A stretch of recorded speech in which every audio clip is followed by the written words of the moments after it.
নমস্কার বন্ধুরা, গরম পড়ে গেছে আর এই গরমে আমরা যদি ঠান্ডা শরবত কিংবা ড্রিঙ্কিং জুস যে কোনো প্রকারের হেলদি একটা রেসিপি খেতে পারি তাহলে কিন্তু আমাদের পেট আর মাথা দুটোই ঠান্ডা থাকে। তাই জন্য আমি নিয়ে এসেছি একটা বেল, আর বেল দিয়ে আর দই দিয়ে আমি কি করে লচ্ছি বানাই একটা, সেটা আজকে দেখাবো। তো আমি দইটাকে দেখিয়ে দিচ্ছি। দেখুন, দইটা কিন্তু আমি ঘরে বানিয়েছি। তো এই দইটা আমি নিয়ে নেব। এই ঘন একটা খাসা দই আমি কিন্তু বাড়িতে তৈরি করেছি। আর এই দইটা আমি কি করে বানিয়েছি সেটা আমি অন্য একদিন আপনাদের সাথে শেয়ার করে নেব। তো দেখতে থাকুন পুরো ভিডিওটি।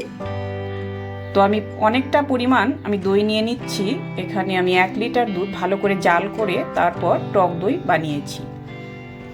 তো অনেকটা পরিমাণ দই নিয়ে নিলাম। আমি একটা বেল ফাটিয়ে নিয়েছি। সেই বেলটাকেও আমি একটু ভালো করে মধ্যের অংশটা একটু বের করে নেব। এই বেলটা কিন্তু একটু কাঁচা টাইপের হয়ে গেছে। পাকা থাকলে সেক্ষেত্রে অনেকটাই নরম থাকতো আর ভালো হতো, তো চলে যাবে। আমি মনে করলাম এই বেলটা দিয়েও কিন্তু বানানো যেতে পারে। তো এইভাবে নরম অংশটুকু চামচের সাহায্যে বের করে নিচ্ছি।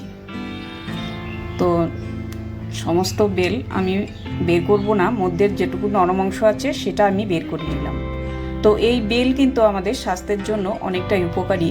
এই গরমের মধ্যে বেলের পাতলা করে শরবত যদি বানিয়ে খাওয়া যেতে পারে তাহলে কিন্তু আমাদের পেট মাথা দুটোই ঠান্ডা থাকে। সেই জন্য বেল আর দইয়ের সংমিশ্রণটা আমি কি করে ঘটাতে পারি আর কিভাবে একটা সুস্বাদু ঘোল তৈরি করতে পারি সেটা আজকে দেখাচ্ছি। তো আমি বেলটাকে একটু জল দিয়ে তারপর চটকে নিয়ে বীজগুলোকে বের করে নিলাম। হাতের সাহায্যে বীজগুলোকে বের করে নিচ্ছি। এবার পুদিনা পাতা নিয়ে নিলাম, সেখানে একটু নুন নিয়ে নিলাম। এবার পাতাগুলোকে একটু থেতো করে নেব।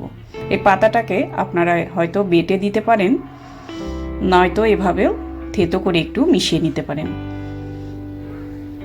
তো এবার আমি মিষ্টির জন্য গুড় নিয়ে নিচ্ছি। আপনারা গুড়ের বদলে কিন্তু চিনি ব্যবহার করতে পারবেন। গুড়টাকে আমি কুচিয়ে কেটে নিচ্ছি। এটাকে একটু গ্রেটারের সাহায্যে গ্রেট করেও নেওয়া যেতে পারে। তো আমার পরিমাণ বুঝে গুড়টাকে নিয়ে নিলাম। এবার আমি পুদিনা পাতার সাথে আমি মিশিয়ে নিয়ে বাটিতে তুলে নিলাম। এবার দইয়ের মধ্যে সমস্ত উপকরণগুলো আমি একে একে দিয়ে দিচ্ছি। এবার বেলের পাল্পটুকু দিয়ে দেব। এভাবে আমি ভালো করে একটা মিশ্রণ তৈরি করে নেব। পরিমাণ বুঝে একটু নুন দিয়ে দিলাম। এর আগে আমি পুদিনা পাতাতে একটু নুন দিয়েছিলাম, আর একটু এখানে দিয়ে ভালো করে ঘুটে নিচ্ছি। ডালের কাঁটা দিয়ে ভালো করে এভাবে ঘুটে নিতে হবে। দেখতেই পাচ্ছেন কতটা আমি ফেটিয়েছি এই ডালের কাঁটাটা দিয়ে। উপরে কিন্তু মাখন বেরিয়ে চলে এসছে, তো বুদবুদি উঠেছে। তো আর একটু ঠান্ডা জল দিয়ে আর একটু মিশিয়ে নেব। আপনারা কিন্তু এই লচ্ছিটা আপনারা মাটির পাত্রতেও বানাতে পারবেন। আমি এখানে আর একটু জল দিয়ে দিলাম, ঠান্ডা জল। এখানে বরফ ইউজ করতে পারবেন আপনারা। তো এভাবে যে লচ্ছি তৈরি করতে পারি সেটাই আমি দেখাচ্ছি। এবার লেবু কেটে নিয়েছি, সেটা একটু 1 ফোঁটা রস দিয়ে নিলাম।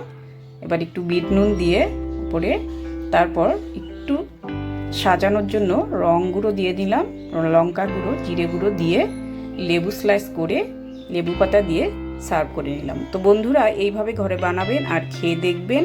তো আমাদের শরীর স্বাস্থ্য ভালো রাখতে হলে হেলথ ড্রিঙ্কটা অনেকটাই প্রয়োজন। ধন্যবাদ, ভালো থাকুন, সুস্থ থাকুন।